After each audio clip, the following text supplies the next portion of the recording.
The Lottery by Shirley Jackson. The morning of June 27th was clear and sunny with the fresh warmth of a fall summer day. The flowers were blossoming profusely and the grass was richly green. The people of the village began to gather in the square, between the post office and the bank. Around 10 o'clock in some towns there was so many people that the lottery took 2 days and had to be started on June 26th. But in this village, where there were only about 300 people, the whole lottery took less than 2 hours, so it could begin at 10 o'clock in the morning and still be through in time to allow the villagers to get home for noon dinner. The children assembled first, of course. School was recently over for the summer, and the feeling of liberty sat uneasily on most of them. They tended to gather together quietly for a while before they broke into boisterous play, and their talk was still of the classroom and the teacher, of books and reprimands. Bobby Martin had already stuffed his pockets full of stones, and the other boys soon followed his example, selecting the smoothest and roundest stones. Bobby and Harry Jones and Dickie Delacroix, the villagers pronounced this name Delacroix. That's how I pronounced it, sorry. Eventually made a great pile of stones in one corner of the square and guarded it against the raids of the other boys. The girls stood aside, talking amongst themselves, looking over their shoulder at the boys and the small children rolled in the dust or clung to the hands of their older brothers and sisters. Soon the men began to gather, surveying their own children, speaking of planting and rain, tractors and taxes. They stood together away from the piles of stones in the corner, and their jokes were quiet, and they smiled rather than laughed. The women, wearing faded house dresses and sweaters, came shortly after their menfolk. They greeted one another and exchanged bits of gossip as they went to join their husbands. Soon the women, standing by their husbands, began to call to their children, and the children came reluctantly, having to be called 4 or 5 times. Bobby Martin ducked under his mother's grasping hand and ran, laughing, back to the pile of stones. His father spoke up sharply, and Bobby came quickly and took his place between his father and his oldest brother. The lottery was conducted, as were the square dances. The teenage club, the Halloween program, and by Mr. Summers, who had time and energy to devote to civic activities. He was a round-faced, jovial man, and he ran the coal business, and people were sorry for him because he had no children and his wife was a scold. When he arrived in the square carrying the black wooden box, there was a murmur of conversation among the villagers, and he waved and called, "Little late today, folks." The postmaster, Mr. Grave, followed him, carrying a three-legged stool, and the stool was put in the center of the square, and Mr. Summers set the black box down on it. The villagers kept their distance, leaving a space between themselves and the stool, and when Mr. Summers said, "Some of you fellows want to give me a hand?" There was a hesitation before two men, Mr. Martin and his oldest son, Baxter, came forward to hold the box steady on the stool while Mr. Summers stirred up the papers inside it. The original paraphernalia for the lottery had been lost long ago, and the black box now resting on the stool had been put into use even before Old Man Warner, the oldest man in town, was born. Mr. Summers spoke frequently to the villagers about making a new box, but no one liked to upset even as much tradition as was represented by the black box. There was a story that the present box had been made with some pieces of the box that had preceded it, the one that had been constructed when the first people settled down to make a village here. Every year after the lottery, Mr. Summers began talking again about a new box, but every year the subject was allowed to fade off without anything being done. The black box grew shabbier each year. By now it was no longer completely black, but splintered badly along one side to show the original wood color, and in some places faded or stained. Mr. Martin and his oldest son Baxter held the black box securely on the stool until Mr. Summers had stirred the papers thoroughly with his hand. Because so much of the ritual had been forgotten or discarded, Mr. Summers had been successful in having slips of paper submitted for the chips of wood that had been used for generations. Chips of wood, Mr. Summers had argued, had been all very well when the village was tiny, but now that the population was more than 300 and likely to keep on growing, it was necessary to use something that would fit more easily into the black box. The night before the lottery, Mr. Summers and Mr. Graves made up the slips of paper and put them in the box, and it was then taken to the safe of Mr. Summers' coal company, and locked up until Mr. Summers was ready to take it to the square the next morning. The rest of the year the box was put away, sometimes one place, sometimes another. It had spent 1 year in Mr. Graves' barn and another year underfoot in the post office, and sometimes it was set on a shelf in the Martin grocery and left there. There was a great deal of fussing to be done before Mr. Summers declared the lottery open. There were the lists to make up, the heads of families, heads of household in each family, members of each household in each family. There was the proper swearing in of Mr. Summers by the postmaster as the official of the lottery. At one time, some people remembered, there had been a recital of some sort, performed by the official of the lottery, a perfunctory, tuneless chant that had been rattled off duly each year. Some people believed that the official of the lottery used to stand just so when he said or sang it. Others believed he was supposed to walk among the people. But years and years ago this part of the ritual had been allowed to lapse. There had been also a ritual salute, which the official of the lottery had had to use in addressing each person who came up to draw from the box. But this also had changed with time, until now it was felt necessary only for the official to speak to each person approaching. Mr. Summers was very good at all of this. In his clean white shirt and blue jeans, with one hand resting carelessly on the black box, he seemed very proper and important, as he talked intermittently to Mr. Graves and the Martins. Just as Mr. Summers finally left off talking and turned to the assembled villagers, Mrs. Hutchinson came hurried along the path to the square, her sweater thrown over her shoulders and slid into place in the back of the crowd.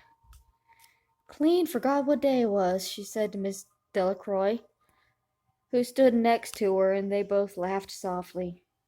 "Thought my old man was out back stacking wood," Miss Hutchinson went on, "and then I looked out the window and the kids was gone, and then I remembered it was 27th and come a-running." She dried her hands on her apron, and Miss Delacroix said, "You're in time, though. They're still talking away up there." Miss Hutchinson craned her neck to see through the crowd and found her husband and children standing near the front. She tapped Miss Delacroix on the arm as a farewell, and began to make her way through the crowd. The people separated good-humoredly to let her through. 2 or 3 people said, in voices just loud enough to hear across the crowd, "Here comes your Mrs. Hutchinson. And Bill, she made it after all." Mrs. Hutchinson reached her husband, and Mr. Summers, who had been waiting, said cheerfully, "Thought we were going to have to go on without you, Tessie." Miss Hutchinson said, grinning, "Wouldn't have me leave my dishes in the sink now, would you, Joe?" And the soft laughter ran through the crowd as the people stirred back into position after Mrs. Hutchinson's arrival. "Well, now," Mr. Summers said soberly, "guess we better get started, get this all over with, so we can get back to work. Anybody ain't here?" "Dunbar," several people said. "Dunbar, Dunbar." Mr. Summers consulted his list. "Clyde Dunbar," he said. "That's right. He broke his leg, hadn't he? Who's drawing for him?" "Me, I guess," a woman said, and Mr. Summers turned to look at her. "Wife draws for her husband," Mr. Summers said. "Don't you have a grown boy to do for you, Janey?" Although Mr. Summers and everyone else in the village knew the answer perfectly well, it was the business of the official of the lottery to ask such questions formally. Mr. Summers waited with an expression of polite interest while Miss Dunbar answered, "Horace is not but 16 yet." Miss Dunbar said regretfully, "I guess I gotta fill in for the old man this year." "Right," said Mr. Summers. He made a note on the list he was holding, and then he said, "Watson boy drawing this year?" A tall boy in the crowd raised his hand. "Here," he said. "I'm drawing for my mother and me." He blinked his eyes nervously and ducked his head as several voices in the crowd said things like, "Good luck, Jack," and "Glad to see your mother's got a man to do it." "Well," Mr. Summers said, "guess that's everyone. Old man Warner make it?" "Here," a voice said, and Mr. Summers nodded. A sudden hush fell on the crowd as Mr. Summers cleared his throat and looked at the list. "All ready?" he called. "Now I'll read the names, heads of families first, and the men come up and take a paper out of the box. Keep the paper folded in your hand without looking at it until everyone has had a turn. Everyone clear?" The people had done it so many times that they only half listened to the directions. Most of them were quiet, wetting their lips, not looking around. Then Mr. Summers raised one hand high and said, "Adams." A man disengaged himself from the crowd and came forward. "Hi, Steve," Mr. Summers said, and Mr. Adams said, "Hi, Joe." They grinned at one another humorously and nervously, and then Mr. Adams reached into the black box and took out a folded paper. He held it firmly by one corner, and he turned and went hastily back to his place in the crowd, where he stood a little apart from his family, not looking down at his hand. "Allen," Mr. Summers said. "Anderson. Bentham." "Seemed like no time at all between lotteries any more," Mrs. Delacroix said to Mrs. Graves in the back row. "Seems like we got through the last one only last week." "Time sure goes fast," Mrs. Graves said. "Clark. Delacroix." "There goes my old man," Miss Delacroix said.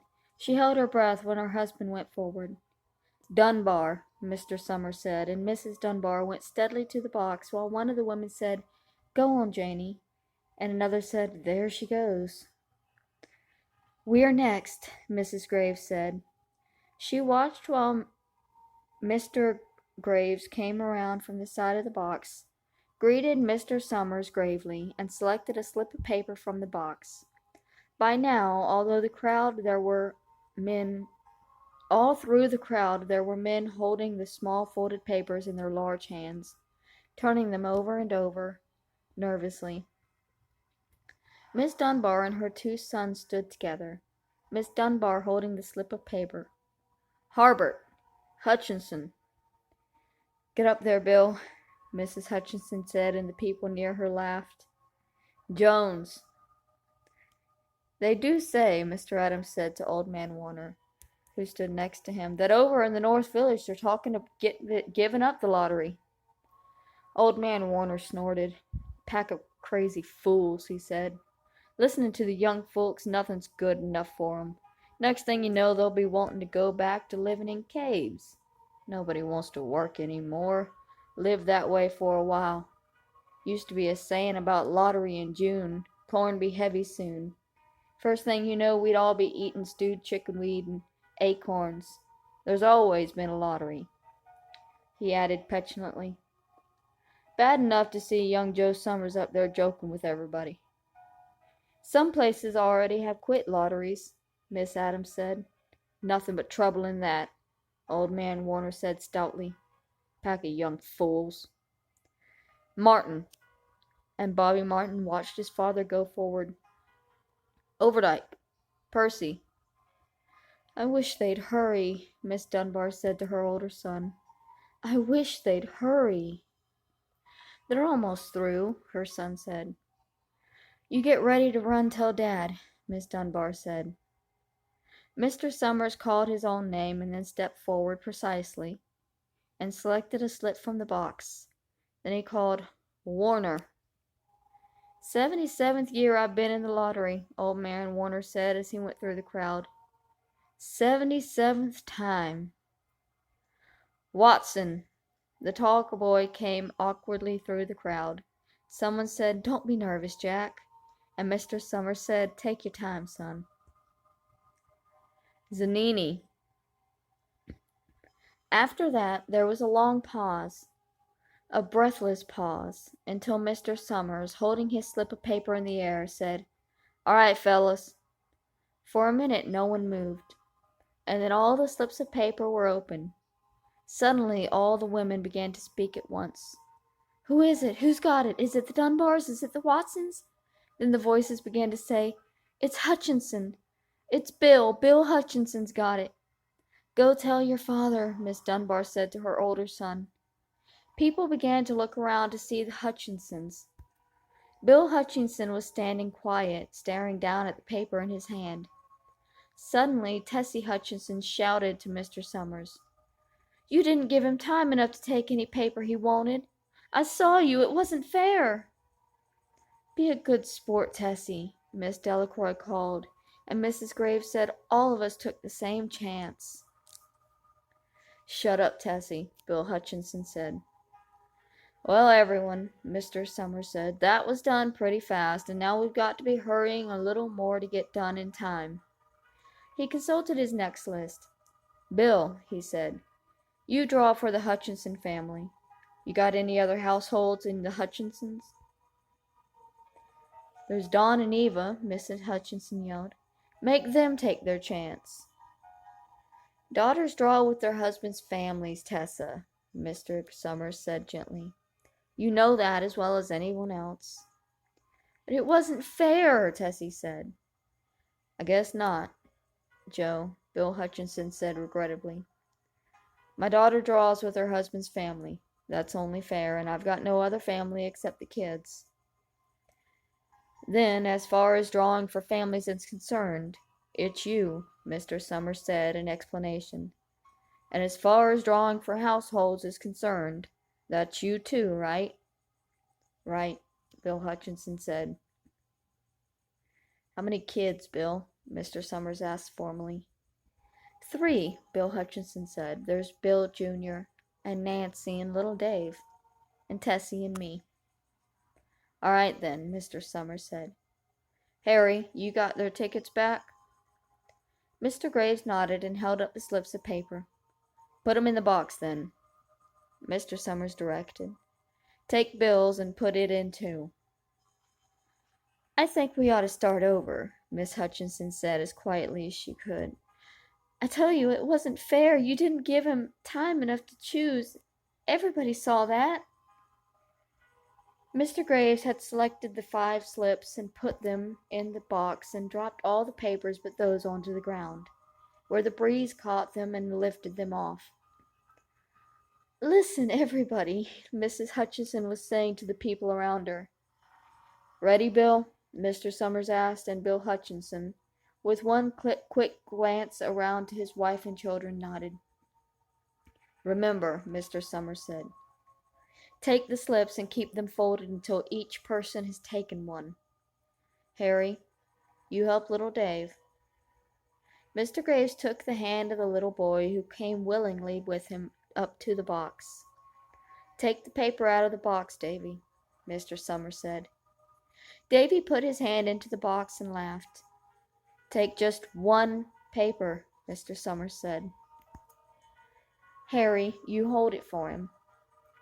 Mr. Graves took the child's hand and removed the folded paper from the tight fist and held it while little Dave stood next to him and looked up at him wonderingly. "Nancy next," Mr. Summers said. Nancy was 12, and her school friends breathed heavily as she went forward, switching her skirt, and took a slip daintily from the box. "Bill Jr.," Mr. Summers said, and Billy, his face red and his feet over large, nearly knocked the box over as he got a paper out. "Tessie," Mr. Summers said. She hesitated for a minute, looking around defiantly, and then set her lips and went up to the box. She snatched a paper out and held it behind her. "Bill," Mr. Summers said, and Bill Hutchinson reached into the box and felt around, bringing his hand out at last with the slip of paper in it. The crowd was quiet. A girl whispered, "I hope it's not Nancy." and the sound of the whisper reached to the edges of the crowd. "It's not the way it used to be," Old Man Warner said clearly. "People ain't the way they used to be." "All right," Mr. Summers said. "Open the papers. Harry, you open little Dave's." Mr. Graves opened the slip of paper, and there was a general sigh through the crowd as he held it up, and everyone could see that it was blank. Nancy and Bill Jr. opened theirs at the same time, and both beamed and laughed, turning around to the crowd and holding their slips of paper above their heads. "Tessie," Mr. Summers said. There was a pause, and then Mr. Summers looked at Bill Hutchinson, and Bill unfolded his paper and showed it was blank. "It's Tessie," Mr. Summers said, and his voice was hushed. "Show us her paper, Bill." Bill Hutchinson went over to his wife and forced the slip of paper out of her hand. It had a black spot on it. The black spot Mr. Summers had made the night before with a heavy pencil in the coal company office. Bill Hutchinson held it up, and there was a stir in the crowd. "All right, folks," Mr. Summers said quickly. "Let's finish." Although the villagers had forgotten the ritual and lost the original black box, they still remembered to use stones. The pile of stones the boys had made earlier was ready. There were stones on the ground with the glowing scraps of paper that had come out of the box. Miss Delcroix selected a stone so large she had to pick it up with both hands, and turned to Mrs. Dunbar. "Come on," she said. "Hurry up." Miss Dunbar had small stones in both hands, and she said, gasping for breath, "I can't run at all. You'll have to go ahead, and I'll catch up with you." The children had stones already, and someone gave little Davison Hutchinson a few pebbles. Tessie Hutchinson was in the center of a cleared space by now, and she held her hands out desperately as the villagers moved in on her. "It isn't fair," she screamed. A stone hit her on the side of the head. Old Man Warner was saying, come on, everyone." Steve Adams was in the front of the crowd of villagers, with Mrs. Graves beside him. "It isn't fair, it isn't right," Mrs. Hutchinson screamed, and then they were upon her.